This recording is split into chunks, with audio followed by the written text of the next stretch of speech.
নমস্কার বন্ধুরা, চলে এলাম একদম নতুনভাবে বানানো অপরাজিতা ফুলের বিরিয়ানি। বন্ধুরা, অনেক তো বিরিয়ানি খেয়েছেন, কিন্তু এই রকমভাবে কি কোনো দিন খেয়েছেন? যদি না খেয়ে থাকেন তাহলে দেখে নিন আমি কিভাবে করেছি। এখানে অপরাজিতা ফুল নিয়েছি। এই দেখুন বন্ধুরা, অপরাজিতা ফুলটা কত সুন্দর দেখতে, খালি দেখুন। আর একটা পাত্রের মধ্যে আমি জল ফোটাতে দিয়েছি। জলটা যখন ফুটে উঠবে তখন আমি অপরাজিতা ফুলগুলোকে এর মধ্যে দিয়ে দেবো। এই ফুলটা যত জলটা ফুটবে তত আস্তে আস্তে ফুল থেকে একটা নীল কালার বের হয়ে আসবে। এই দেখুন বন্ধুরা, কেমন দেখতে পাচ্ছেন, যত জলটা ফুটছে তত আস্তে আস্তে নীল অপরাজিতা ফুলের কালারটা বের হয়ে আসছে। এইভাবে আমি কিছুক্ষণ ফুটে এটাকে তুলে নিয়ে ছেঁকে নেব। এই অপরাজিতা ফুলের অনেক উপকারিতা আছে, যেমন কোলেস্টেরল কমায়, লিভার সুরক্ষা ও ডায়াবেটিস, ক্যান্সার, অ্যাজমা রোগকে প্রতিরোধ করে। তবে বন্ধুরা, কাঁচা অবস্থায় নয়, এটাকে ফুটিয়ে খেতে হবে। এই দেখুন বন্ধুরা, অন্যদিকে আমি একটা পাত্রের মধ্যে চিকেন নিয়েছি। আর চিকেনের মধ্যে এখানে আমি আদা রসুন পেঁয়াজ পেস্ট করে রেখেছিলাম, সেটাকেও দিয়ে দিলাম। দিয়ে দেবো পরিমাণ মতো টক দই, আর দিয়ে দেবো স্বাদ মতো লবণ, আর দিয়ে দেবো চিনি। দিয়ে এটাকে আমি ভালো করে ম্যারিনেট করে নেব। এই দেখুন বন্ধুরা, সুন্দরভাবে আমি মেখে নিয়েছি। এটাকে সুন্দরভাবে মেখে নিয়ে এটাকে আমি 1 ঘন্টার জন্য ঢেকে অন্য সাইডে রেখে দেবো। এদিকে আমি বিরিয়ানির গোটা মশলাকে হালকা আঁচে ভেজে নিচ্ছি। নিয়ে এটাকে গুঁড়ো করে এটাকে আমি এক সাইডে রেখে দিলাম। এবার কড়াইয়ের মধ্যে আমি সাদা তেল দিয়েছি পরিমাণ মতো, আর দিয়ে দেবো পরিমাণ মতো ঘি। ঘিটা তেলের সাথে ভালোভাবে গুলে গেলে নেড়ে চেড়ে এর মধ্যে যে ম্যারিনেট করা মাংসটা রেখেছিলাম সেটাকে আমি ওই তেলের মধ্যে ঢেলে দিলাম। দিয়ে এবার এটাকে আমি কষাতে থাকবো, সুন্দরভাবে এটাকে আমি কষতে থাকবো। এইভাবে কষতে কষতে দেখবেন বন্ধুরা, এর মধ্যে অনেকটা জল বের হয়ে গেছে। আর এই জলের মধ্যে কিন্তু আমি চিকেনটাকে সিদ্ধ করে নেব। আর দিয়ে দেবো এখানে আমি গোলাপ জল আর কেওড়া জল দিয়ে দিলাম, 1 চামচ করে 2 চামচ। দিয়ে দেবো যে বিরিয়ানির মশলাটা আমি ভেজে গুঁড়ো করে রেখেছিলাম সেটাকে দিয়ে দিলাম মিঠা আতর।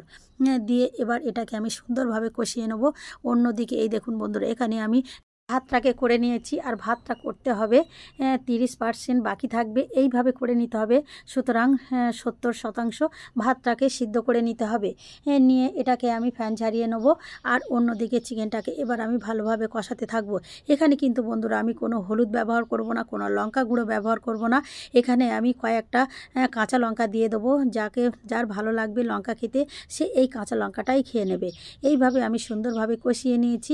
আর এই দেখুন বন্ধুরা, ভাতটাকে আমি জল ঝরিয়ে নিয়েছি। এর মধ্যে আমি পরিমাণ মতো লবণ, চিনি দিয়েছি, পরিমাণ মতো ঘি, আর দিয়েছি এখানে আমি অল্প করে একটু গোলাপ জল, মিঠা জল, আতর, আর দিয়েছি বিরিয়ানির মশলা। দিয়ে ভালো করে ভাতটাকে আমি কিন্তু আগে থেকে মিশিয়ে রেখেছিলাম, সেটাকে দেখানো হয়নি। এবার একটা গামলার মধ্যে তলাতে কলা পাতা দিয়েছি, আর তেল ভালো করে ব্রাশ করে নিয়েছি। নিয়ে কিছুটা ভাত দিয়ে এর মধ্যে আমি দুধ দিয়ে দেবো। বন্ধুরা, দুধটা দিলে কিন্তু ভীষণ টেস্টি হয়। এই দুধটা চারিদিকে আমি কিছুটা দিয়ে দিলাম। দুধটা কিছুটা দিয়ে এবারে যেটা মেন হচ্ছে অপরাজিতা ফুলের রস, যেটাকে আমি করে রেখেছিলাম, সেই রসটাকে ঠিক এইভাবে চারিদিকে হালকা হালকা করে এইভাবে ছড়িয়ে দিতে হবে। পুরোটা যাতে বেশি না মিশে যায়, অল্প অল্প করে দিতে হবে। দিয়ে এবার যে চিকেন কষাটাকে আমি করে রেখেছিলাম সেই চিকেনের পিসগুলোকে আমি এক এক করে চারিদিকে সাজিয়ে দেবো। এই দেখুন বন্ধুরা, কেমন করে আমি করছি একটু দেখে নিন।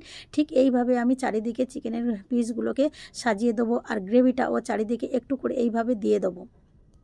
দেওয়া হয়ে গেলে এর মধ্যে আরেক স্টেপ আমি ভাত দিয়ে দেবো। ফের আমি কিছুটা রাইস দিয়ে দিলাম, চারিদিকে সুন্দর করে দিয়ে দিলাম। দিয়ে আবার আমি এখানে দুধটাকে ফের চারিদিকে আরেকটু করে এই রকম দেবো। এই রকম একইভাবে একটা করে স্টেপ এইভাবে দেবো। আবার আমি অপরাজিতা ফুলের রসটাকে আবার আমি ঠিক এইভাবে ছড়িয়ে দেবো। এইভাবে স্টেপ বাই স্টেপ আমি দিতেই থাকবো। এই দেখুন বন্ধুরা, অপরাজিতা ফুলের কালারটা দিচ্ছে আর কত সুন্দর লাগছে দেখুন। আর দিয়ে দেবো এখানে আগে থেকে আমি ডিম সিদ্ধ আর আলুটাকে আমি লবণ দিয়ে সিদ্ধ করে রেখেছিলাম, দিয়ে হালকা করে ভেজে নিয়েছি। নিয়ে এটাকেও আমি দিয়ে দিলাম উপর থেকে, এক এক করে আমি সুন্দর করে সাজিয়ে দিলাম। দিয়ে আবার এক স্টেপ ভাত আমি আবার দিয়ে দিলাম। এই দেখুন বন্ধুরা, এটা একদম শেষ পর্যায়ে ভাতটা দিয়ে আবার যে দুধটুকু ছিল সবটুকু আমি ওপর থেকে দিয়ে দিলাম। আর দিয়ে দেবো অপরাজিতা ফুলের রসটাকেও আমি ওপর থেকে আরেকবার করে দিয়ে দিলাম। এইভাবে আমি স্টেপ বাই স্টেপ সবগুলোকে সুন্দরভাবে সাজিয়ে নিয়েছি। সাজানো হয়ে গেলে এর মধ্যে আমি চারিদিকে আটা দিয়ে এটাকে সিল করে নেব। এই দেখুন বন্ধুরা, আমি এই গামলাটার চারিদিকে আটাটাকে দিয়েছি। দিয়ে একটা থালা আমি ভালোভাবে এর মুখটাকে সিল করে দিলাম। দিয়ে এটাকে আমি আঁচের মধ্যে প্রথমে আমি 5 মিনিট গ্যাসের আঁচটা বাড়িয়ে দিয়ে এটাকে করে নেব। তারপরে হালকা আঁচে আমি 15 থেকে 20 মিনিট এইভাবে রেখে দেবো। দিলে তারপরে এই দেখুন বন্ধুরা কেমন হয়েছে, খালি দেখুন বন্ধুরা কত সুন্দর হয়েছে আর লোভনীয়। বন্ধুরা আমার এই অপরাজিতা ফুলের বিরিয়ানি যদি আপনাদের ভালো লেগে থাকে তাহলে লাইক, শেয়ার, কমেন্ট ও সাবস্ক্রাইব করবেন। আর ফেসবুক থেকে দেখলে আমার পেজটাকে ফলো করে পাশে থাকবেন। আর অবশ্যই বাড়িতে বানিয়ে দেখুন।